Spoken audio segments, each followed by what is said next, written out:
9.4%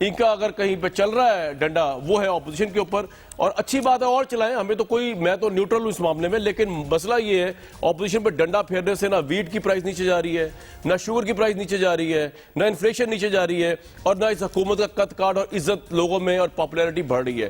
prime minister نے بھی آج جب کھڑے ہوئے اپوزیشن تو انہوں نے جو بات کی وہ عوام کے مسائل پہ مسئلہ نہیں ہے, وہ اگر اپوزیشن کو ڈنڈا جو ہے میں مزید دوں گا. سن لیں کیا کہا انہوں نے. مجھے لوگ کہتے ہیں جی عمران صاحب کدھر گیا جی نیا پاکستان. میں ان لوگوں کو سمجھا کے تھک گیا ہوں کہ نیا پاکستان ایک سوئچ نہیں ہے, گورنمنٹ آئی سوئچ ہوا تو نیا پاکستان بن گیا. یہ فیری ٹیلز میں ایسی چیزیں ہوتی ہیں. اصل زندگی کے اندر ریفارم پروسیس ایک جد و جہد کا نام ہے. چینج کے لیے پوری ایک قوم مل کے سٹرگل کرتی ہے, پھر چینج آتا ہے. ریفارمز مشکل اس لیے ہیں کہ ایک چھوٹا سا مافیا بیٹھ جاتا ہے, ویسٹڈ انٹرسٹ بیٹھ جاتا ہے جو فائدہ اٹھا رہا ہوتا ہے کرپٹ سسٹم سے. تو جب آپ چینج کرنے جاتے ہیں وہ آرام سے تو نہیں ہے ہاتھ کھڑے کر کے کہنے لگے کہ ہاں جی چینج کر دو. جن کے مفادات جا رہے ہیں سارے جیب کترے ایک ہی سٹیج پہ کھڑے ہو کے شور مچاتے ہیں جی ملک تباہ ہو گیا. وہ کیا ہے کہ ان کی پہلی دفعہ ان کو نظر آ رہا ہے کہ انہوں نے جو اس ملک میں چوری کی, جو ملک سے غداری کی, ان کا احتساب ہوگا. اور وہ ایک ایسا پرائم منسٹر ہے جو آپ جو مرضی کر لیں وہ بلیک میل نہیں ہونے لگا. پرائم منسٹر کو یہ کوئی بتانے والا ہی نہیں ہے, کوئی بتانے والا سمجھانے والا نہیں ہے کہ جناب یہ جس ریفارم پروسیس کی آپ بات کر رہے ہیں, جس فیری ٹیل کو آپ توڑنے کی بات کر رہے ہیں, اس ملک میں چینج لانے کی بات کر رہے ہیں, آپ لا ہی نہیں سکتے. آپ کے 60% تو وہی لوگ ہیں جو اسی سیاسی خانوادے سے الیکٹیبل سے تعلق رکھتے ہیں, جو اس سے پہلے پیپلز پارٹی اور نون لیگ کے سٹیٹس کو کا حصہ تھے, اور جن کے بغیر آپ جیت نہیں سکتے تھے بقول جہانگیر ترین صاحب کے, اور بقول حقائق کے. یہ بات صحیح کہی ترین صاحب نے. اور باقی ماندہ جو لوگ ہیں وہ سارے کے سارے الیکٹڈ ہیں, وہ رزاق داؤد ہو جائے, وہ حفیظ شیخ صاحب ہو جائے, جتنے بھی ہو جائیں, ان کا عوامی مسائل سے کوئی دور دور تک تعلق نہیں ہے. نہ وہ عوام کو آنسریبل ہیں, نہ وہ عوام کا مینڈیٹ لے کے آئے, نہ انہوں نے عوام کے بعد دوبارہ جانا ہے. یہ پرائم منسٹر کوئی بتانے والا نہیں کہ آپ کا reform process 0 into 0 is equal to 0 اس لیے ثابت ہو رہا ہے ابھی تک, خواہ وہ جابز ہو, خواہ امپلائمنٹ ہو, خواہ مکان ہو, خواہ اکنامک ویژن ہو. آپ کے پاس جو لوگ ہیں وہ بہت کم آپ کی اپنی پارٹی کے لوگ ہیں. باقی سارے کے سارے جن کو آپ کچرا گند, پتہ نہیں سیاسی گند کیا کیا کہا کرتے تھے, وہ سینے سے لگا کے آپ پرائم منسٹر بنے, ورنہ پرائم منسٹر بھی نہیں بن سکتے تھے. تو آپ پرائم منسٹر شپ بچا رہے ہیں بہت سے لوگوں کے نزدیک, نہ کہ عوام کے کو موت سے, غربت سے, ادویات آج پھر بڑھ گئی ہیں, اس کو بچانے سے آپ بچا رہے ہیں. پلوشہ خان صاحبہ, سینیٹر ولید اقبال صاحب, ڈاکٹر طارق فضل چودھری صاحب یہ سب موجود ہیں. یہ جیب کترے غدار, یہ آپ لوگوں کے جو سٹیج کے اوپر تقریر کر رہے ہیں, یہ بھی تو غلط بات ہے نا پلوشہ صاحبہ. حکومت جو ہے وہ غربت پہ فوکس دے, اکانومی فوکس دے, کہ آپ جیسے اپوزیشن پی ڈی ایم اے کے جیب کتروں غداروں کو ڈیل کرے. ہر طرح سے پریشر ہے حکومت کے پاس. پلوشہ صاحبہ.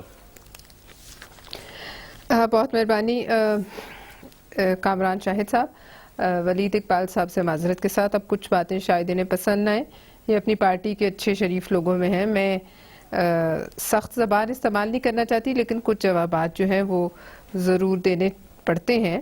یہ وہ واحد پرائم منسٹر ہیں جو زمینی حقائق سے اس قدر لا تعلق ہیں کہ وہ سٹیج پر کھڑے ہو کر آج بھی, جبکہ گوڈے گوڈے بھوک جو ہے اس میں قوم ڈوبی ہوئی ہے, آٹا 85 روپے کلو ہے, چینی شاید پتہ نہیں آج کتنی ہو گئی, 120-25 پہ پہنچ گئی ہوگی.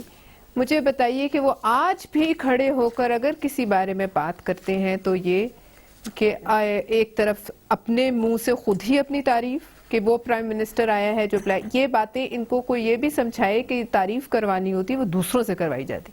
یہ واحد پرائم منسٹر ہیں دنیا کے جو شاید اپنی تعریف, اپنے قصیدے اپنے منہ سے پڑھتے ہیں, اور وہ بھی جو ہے قومی میڈیا پہ لائیو. دوسری بات جو ان کی وہ ہے یہی جو دھمکیاں وہ دیتے ہیں میں جیل میں. اب ان کو کون سمجھائے, آج کتنے سال, 2.5 سال ہونے کو آ رہے ہیں, کون سی ایسی جیل ہے جس میں آپ نے کس کو نہیں ڈالا, اور جیل میں اب سب کو بھی پکڑ کے ڈال دیں, اور اگر اس سے کچھ بھوک کم ہو جائے, اور یہ جو اس ملک میں بے روزگاری کا, مہنگائی کا, بدحالی کا, مجھے بتائیے ایسا کون سا موقع تھا جب ایک ایسپرین خریدنے کے لیے بھی لوگ جو ہے, بس ڈکٹیٹرز کے بھی دور میں میرے خیال میں یہ حالات نہیں تھے جو آج ہم دیکھ رہے ہیں. اور اس کا جواب ہے مافیا. مافیا اس ملک پہ رول کر رہا ہے. مافیا ہمیں ہسپتالوں میں, آج جو وہ کہہ رہے تھے, میں حیران تھی, کون سپیچ رائٹر ہیں پرائم منسٹر کے, کہ ہسپتالوں میں کہہ رہے تھے کہ مافیا ہے, وہ ہمیں ہسپتالوں میں ریفارم کرنے نہیں دے رہا. کامران شاہد صاحب جو پرائم منسٹر ہسپتال میں ریفارم نہیں کر سکتا، وہ یہ جو فیری ٹیلز ہے جسے اردو میں طوطا مینا کی کہانیاں، ان سے ہم یہ تو پوچھ سکتے ہیں کہ یہ تمام طوطا مینا کی کہانیاں آپ کیوں سناتے رہے قوم کو کنٹینر پہ کھڑے ہو کے؟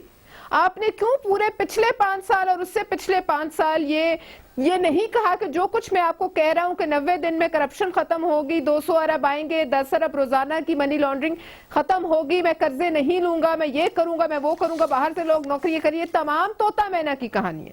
بات تو تب ہوتی جب یہ ہمیں اس وقت کہتے، اتنا بھی کہتے تھے کہ یہ میں کروں گا لیکن یہ کرنا مشکل ہے۔ نہیں، انہوں نے وہ ساری کہانیاں سنائیں، ساری فیری ٹیل سنائیں اور انہوں نے وہ بیچیں اس قوم کو۔ آج دیکھیں، اور دوسرا غدار جیب کترا، اس پہ میں بات کرنا چاہوں گی 1 منٹ۔ دیکھیں جیب کترے تو وہ کتنی جیبیں روز مار لیتا ہوگا ایک ایوریج جیب کترا؟ 10، بہت لکی ہوگا 15۔ مجھے اس جیب کترے کا حال بتائیں کہ جو دن میں اربوں کا ڈاکہ ڈالے، پوری 22 کروڑ عوام کی جیبیں کاٹ جائے، ایک جھٹکا لگائے آٹے میں اربوں روپے لے جائے، ایک جھٹکا لگائے چینی میں اربوں لے جائے، ایک جھٹکا لگائے دوائیوں میں اربوں لے جائے، اس جیب کترے کو پکڑنے کے لیے ریاست کے پاس کوئی چیز ہی نہیں، اس جیب کترے کے لیے کوئی ایسا قانون کا ہاتھ نہیں جو اس کے گریبان پر پڑے۔ اور دوسرا، غدار کی کمزوری کی سب سے بڑی نشانی ہے کہ کسی کو غدار کہہ دیا جائے، ٹھیک ہے؟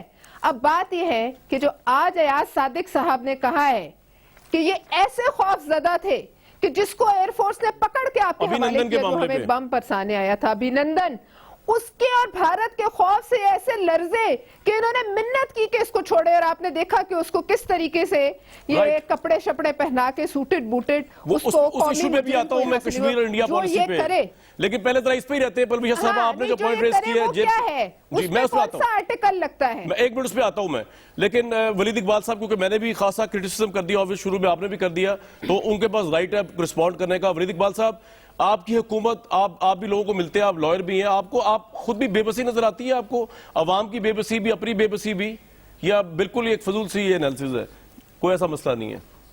نہیں، یہ بالکل، یہ تو ایک تجزیہ یا قسم کی رائے ہے، رائے پہ تو اختلاف ہو سکتا ہے۔ جی بالکل۔ سب سے پہلے آپ نے فرمایا، اور آپ کے اپنے منہ سے آپ نے فرمایا تو آپ خود ہی اعتراف کر رہے ہیں کہ آپ نے بڑی تنقید کر دی۔ پلوہ شاہ صاحبہ نے تو کرنی تھی، یہ تو اپوزیشن کا تو مطلب ہے اپوز کرنا، صحیح، لیکن کامران صاحب آپ کو میں اس حد تک ضرور آگاہ کرنا چاہتا ہوں۔ آپ نے اپنی اس گفتگو کے درمیان آپ نے بے بسی کا لفظ اگر آپ یہ اس کو ریوائنڈ کر کے دوبارہ چلائیں گے تو میرے خیال 10-15 دفعہ آپ نے استعمال کیا ہوگا، صحیح، اور بیچ میں ایک جملہ آپ نے بولا کہ جی میں تو نیوٹرل ہوں۔ تو آپ پہلے یہ فیصلہ کر لیں کامران صاحب آپ کس کی سائڈ پہ ہیں، کیونکہ اس سے تو لگ رہا ہے آپ سائڈز لے رہے ہیں۔ اینی وے، آپ کو کیوں لگ رہا ہے کہ بے بس ہے؟ کوئی گورنمنٹ کے اینڈ پہ کوئی بے بسی یا کسی قسم کا ایسا کوئی کیفیت نہیں ہے۔ اپوزیشن کو لگتی ہو یا آپ کو لگتی ہو تو وہ آپ کی رائے ہے، میں اس رائے سے اختلاف کرتا ہوں۔ گورنمنٹ جو ہے وہ مکمل طور پہ ان کنٹرول ہے اپنی پالیسیز کی اور اپنے جو اس کی ذمہ داریاں ہیں، اور اس نے بڑے احسن طریقے سے بڑے مشکل وقت میں، پہلے جس طرح معیشت کو سنبھالنے کا تھا موقع اس وقت، جو پہلا سال 1.5 سال گزرا، اور جب اس کو تقریباً سٹیبلائز کر لیا تھا تو پھر کووڈ-19 کی وہ چیلنج آ گئی۔ آپ نے انفلیشن کے فگرز دیے، بلکہ میں کل کسی پروگرام میں وہ لے کے بیٹھا ہوا تھا، آج مجھے جلدی سے اپنے فون میں دوبارہ تلاش کرنے پڑے۔ آپ نے بالکل ٹھیک فرمایا کہ جنوری 2020 میں انفلیشن اس حکومت کے دور کی پیک پہ تھی 14.6%، لیکن اپریل سے وہ سنگل ڈیجٹس میں آ گئی ہوئی ہے۔ 8.5% اپریل میں تھی، 8.22% مئی میں تھی، 8.59% جون میں تھی، 9.26% جولائی میں تھی، 8.21% اگست میں تھی، اور سپٹمبر میں 9.04 آپ نے جو دہرایا۔ تو آپ ٹرینڈ دیکھ لیں کہ، اور بلکہ آپ شروع کریں اگر اکتوبر 2019 سے تو 11، 12، 12، 14 یہ اس طرح سے جنوری تک گئی تھی، تو یہ ڈبل ڈیجٹ سے سنگل ڈیجٹس میں آئی ہے۔ اور میرے پرائم منسٹر نے، جس کو میں اپنے پرائم منسٹر سے پہلے اپنے لیڈر اور پارٹی کا چیئرمین کے طور پہ جانتا ہوں، مجھے یہ پتا ہے کہ وہ بات، ایک بات کی اگر وہ تہیہ کر لے تو پھر وہ ڈیلیور کر کے دکھاتا ہے۔ اور کل کیبنٹ میٹنگ میں جب کہا نا کہ میں خود، ٹھیک ہے اعتراف، کسی نے انکار نہیں کیا کہ مہنگائی جو ہے وہ ایسی ہے اور کچھ اسینشل آئٹمز پہ زیادہ جو ہے اس کا بوجھ ہے جو ہے عوام پر۔ اسد عمر صاحب نے جب حکومت کے 2 سال مکمل ہوئے تو 3 خوبیوں اور 3 خامیوں میں یا 3 ویکنیسز میں یہ اعتراف کیا کہ جی مہنگائی کو ہم نہیں کنٹرول کر پائے، لیکن جب پرائم منسٹر نے یہ کہہ دیا ہے، میں یہ تسلی رکھتا ہوں اور میں آپ کے ناظرین کو بھی یہ کہنا چاہتا ہوں کہ یہ آج، اور آپ نے ریکارڈ کر رہے ہوں گے نا، یہ اس کو دہرائیے گا جب دوبارہ میں آپ کے شو پہ آؤں، کہ یہ ابھی نومبر شروع ہونے والا ہے, اس سال کے اندر اندر انشاءاللہ نظر آئے گا کہ مہنگائی مجھے ایک بات بتائیے, میں نے جنوری میں بیٹھتے ہوئے جی فرمائیں. ولی صاحب یہ بتائیے کہ obviously جو آپ نے وہ بات کی سائیڈ والی, obviously سائیڈ تو میں اپنی لے رہا ہوں اور میں عوام سے ہوں اور عوام کی سائیڈ لے رہا ہوں کیونکہ obviously مہنگائی کو ہمیں فیس کرنا پڑتا ہے. آپ یہ نہ کہیں نیوٹرل ہیں, جب آپ تابڑ توڑ ہمارے پہ حملے کر رہے ہیں, نہیں تابڑ توڑ ہمارے پہ حملے کر رہے ہیں تو یہ نہ کہیں آپ نیوٹرل ہیں. ہم پارٹی ہیں, ہم سٹیک ہولڈر, ہم نے ووٹ دیا نا آپ کو دیا ہے, جس پارٹی کو بھی دیا تو وی آر پارٹی. نیوٹرل سے مراد یہ کہ obviously میں اپوزیشن کے کسی جرائم پہ یا مبینہ کرپشن کے اوپر یہاں پہ ڈیفینڈ نہیں کر رہا. میں آپ کہہ رہا ہوں اگر آپ کو لگتا ہے کہ سارے کرپٹ ہیں کو جیلوں میں ڈال دیں, لیکن اس کا مجھ سے عوام سے کیا تعلق ہے؟ اگر ان کو مہنگائی آج مل رہی ہے, ان کو ادویات مہنگی مل رہی ہے, ان کو آٹا جو ہے روٹی 15 روپے کی مل رہی ہے, میں تو آپ سے یہ سوال کر رہا ہوں. اس میں اگر آپ کہتے ہیں میں نیوٹرل نہیں ہوں تو ٹھیک ہے. میں اگر آپ نیوٹرلٹی سے مراد یہ کہ آپ کہتے دن کو رات, رات کو دن کہہ دیا جائے تو یہ جرنلزم نہیں میرے نزدیک. چلے یہ تو ہوگی میری بات, لیکن اب آپ نے جو کہا تہیہ کر لیا, یہ مناظرہ نہیں ہے. آپ اگلا سوال تہیہ میں بھی آپ سے مناظرہ نہیں کر رہا, لیکن آپ نے ایک بات کہی تھی لوگوں کے سامنے منظر آنا چاہیے نا کہ نیوٹرلٹی سے کیا مراد ہے. میرا یہ پرسیپشن ہے. تہیہ جو ہے 2.5 سال بعد کیوں کیا جی؟ تہیہ 2.5 سال بعد کیوں کیا ہے؟ اس وقت آپ کو پتا ہے ویٹ کے اندر عوام 13 بلین ایکسٹرا دے چکی ہے صرف اکتوبر کے مہینے میں. یہ کس کی جیب سے جا رہا ہے؟ یہ عوام کی جیب سے جا رہا ہے نا. اس میں آپ چاہے کہتے ہیں آپ جس کی بھی سائیڈ لے رہے ہیں, چینی کے اوپر اربوں روپے عوام کی جیب سے نکل گیا. تہیہ آپ کیوں کیا ہے؟ یہ تو لاسٹ ایئر اکتوبر نومبر سے شروع ہوا ہے, 1 سال ہو گیا ہے. تو پرائم منسٹر نے تہیہ اب جو کیا ہے تو یہ 1 سال کا مداوع کون کرے گا؟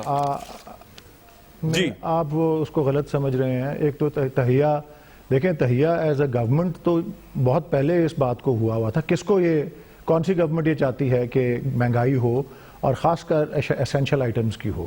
میں تو کہہ رہا ہوں کہ پرائم منسٹر نے تہیہ خود کیا ہے. اب آج کی تقریر پہ بھی بات ہو رہی تھی, پرائم منسٹر کی آج کی تقریر میں نے بھی دیکھی, لائیو نہیں دیکھی لیکن بعد میں دیکھی. 22 منٹ کی تقریر میں 1.5 منٹ اپوزیشن کو دیا ہوا ہے, لیکن وہ اپوزیشن وہ بہت زیادہ بات اچھلی ہے. آپ کو یہ نہیں لگتا کہ پرائم منسٹر نے تہیہ لیٹ کیا ہے؟ تہیہ لیٹ کیا انہوں نے. سر سوال تو یہ ہے نا کہ آپ کو یہ نہیں لگتا. نہیں, میں نے کہا نا اب انہوں نے نہیں, دیکھیں گورنمنٹ تو ایک ہوتا ہی ہے جو بھی ہوتا ہے, پر پرائم منسٹر ایک پرسنل ذمہ داری لے رہے ہیں کہ I will personally now look into it. تو اس کا مطلب پھر کچھ اور ہوتا ہے. میں آپ کو صرف یہ عرض کر رہا ہوں ایگزامپل کے طور پہ کہ آج کی 22 منٹ کی تقریر جو میں نے دیکھی پرائم منسٹر کی, اس میں جو باقی اس 1.5 یا 2 منٹ کے باقی 20 منٹ میں وہ یہی اپنے آڈینس کو ڈاکٹرز سے تو یہی بتا رہے تھے کہ میں نے تہیہ کر لیا تھا. آج سے تہیہ کر لیا, آج جو بھی میں تو کہہ رہا ہوں ٹھیک ہے. اور حالانکہ آپ کو صرف یہ بتانا چاہ رہا ہوں, پلیز مجھے یہ بات فنش کرنے دیں. میں یہ کہہ رہا ہوں کہ ڈاکٹرز کو وہ آج بتا رہے تھے کہ جب انہوں نے تہیہ کیا, دنیا کے ریناؤنڈ ایکسپرٹ جنہوں نے کہا ان شوکت خانم کے تجربے کے حوالے سے کہ آپ 5% سے بھی زیادہ مفت علاج کریں تو یہ چل ہی نہیں سکے گا, اور انہوں نے دکھا دیا وہاں پہ مفت علاج ہوتا ہے. ان کو ووٹ بھی اسی وجہ سے ملا تھا. یہ بات کی نا, میں تو کہہ رہا ہوں. تو یہ ایک ایگزامپل ہے, یہ ان کا ایگزامپل ہے جب وہ پرسنلی تہیہ کر لیں, جب وہ پرسنلی تہیہ کر لیں تو اس کا ایگزامپل ہے. ان کے نیریٹو کو اس لیے لائک کیا تھا کہ انہوں نے شوکت خانم کا میریکل کر کے دکھایا تھا, ورلڈ کپ جیت کے دکھایا تھا. لیکن obviously 2.5 سال میں شوکت خانم والا میریکل اب آپ کو مہنگائی کا بھی کر کے دکھائیں گے. لیکن ابھی اربوں روپے تو عوام کی جیب سے نکل چکا ہے. آج سے آپ کہہ رہے تہیہ کیا, لیٹس سی. یہ پاکستان چودھری صاحب, طارق فضل چودھری صاحب, پاکستان ایک ایگریکلچرل کنٹری ہے لیکن ویٹ اور شوگر کو امپورٹ کیا جا رہا ہے مہنگائی کو کرنے کے لیے سبسیڈائز, لیکن وہ ہونے والی نہیں ہے. لیکن ہم پھر بھی کیوں نہ ان کی نیک نیتی میں ولید اقبال صاحب کے پرائم منسٹر کی ڈاؤٹ کریں. آپ ذرا پی ڈی ایم کی جلسے ہلکے کر دیں تاکہ گورنمنٹ سے پریشر کم ہو. آپ کیوں یہ باتیں کریں دسمبر میں گورنمنٹ کو ہم فارغ کر دیں گے, جنوری میں فارغ کر دیں گے. ان کو تھوڑا ٹائم دیں. 5 سال کا مینڈیٹ ہے ولید اقبال صاحب کی پارٹی کے پاس. ڈاکٹر طارق فضل صاحب. بسم اللہ الرحمن الرحیم. بہت شکریہ کامران صاحب. دیکھیں, سب سے پہلے تو میں یہ کہوں گا کہ بساط احترام اور انتہائی افسوس سے کہ پاکستان کی قوم کسی صورت یہ ڈیزرو نہیں کرتی تھی کہ یہ لوگ ان کے اوپر بطور حکمران مسلط کر دیے جاتے. یہ بہت بڑا میں سمجھتا ہوں کہ پاکستان کے لوگوں کے ساتھ بڑی ان کی یہ قسمتی ہے کہ یہ لوگ حکمران ٹولہ ان کے اوپر حکمرانی کر رہے ہیں. کیسے کر رہے ہیں ایک الگ بحث ہے. جو پرائم منسٹر آج سپیچ کر رہے ہیں اس کے اوپر 2 باتیں میں عرض کروں گا. سب سے پہلی بات تو یہ ہے کہ جو سب سے آسان کام ہوتا ہے یہ ریفارمز کام کرنا, ڈیلیور کرنا, یہ بڑے اس پہ وقت چاہیے, ظاہر ہے اس کے لیے پلاننگ چاہیے, موٹیویشن چاہیے. آسان ترین کام جو ہے کامران صاحب وہ اپنی زبان پہ کنٹرول ہوتا ہے.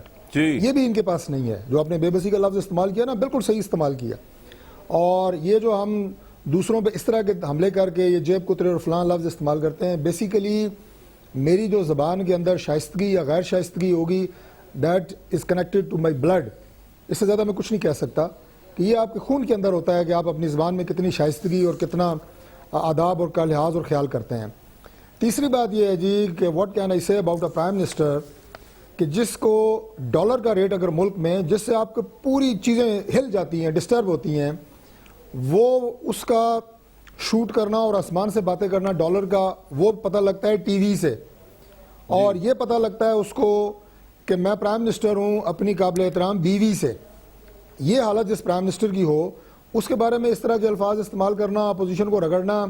اب جیب کتروں کی جو بات کی گئی ہے, سب سے پہلے میں اس پہ عرض کروں مختصراً کہ جو بین الاقوامی اور قومی جیب کترے ہیں وہ تو آپ نے دائیں اور بائیں بٹھائے ہوئے ہیں, اور بالکل صحیح کہا پرویز شاہ نے کہ آپ ڈاکے مار رہے ہیں پاکستان کے 22 کروڑ عوام کی جیبوں کے اوپر, اور پاکستان کی اعلیٰ ترین عدالتیں چیخ چیخ کے کہہ رہی ہیں کہ لوگوں کے ساتھ ظلم ہو رہا ہے, زیادتی ہو رہی ہے, خوف خدا کرو, یہ آٹا کیوں مہنگا ہو رہا ہے, چینی کیوں مہنگی ہو رہی ہے, آپ کا کنٹرول ہی کوئی نہیں ہے.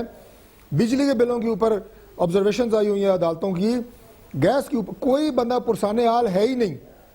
یہ جو دوائیوں کی بات کی گئی ہے, میرا تعلق چونکہ شعبے سے آپ کے پروگرام میں متعدد دفعہ میں یہ بات کرتا ہوں, آج پھر بڑھ گئی ہے 5-6 ارب کی کرپشن کر کے جس وزیر نے 500% دوائیاں بڑھائی ہیں اسے وزارت سے ہٹا دیا گیا, اس کے خلاف نیب کی انکوائری شروع ہے, اسے عمران خان صاحب نے اپنا سیکرٹری جنرل بنا لیا ہے پارٹی کا.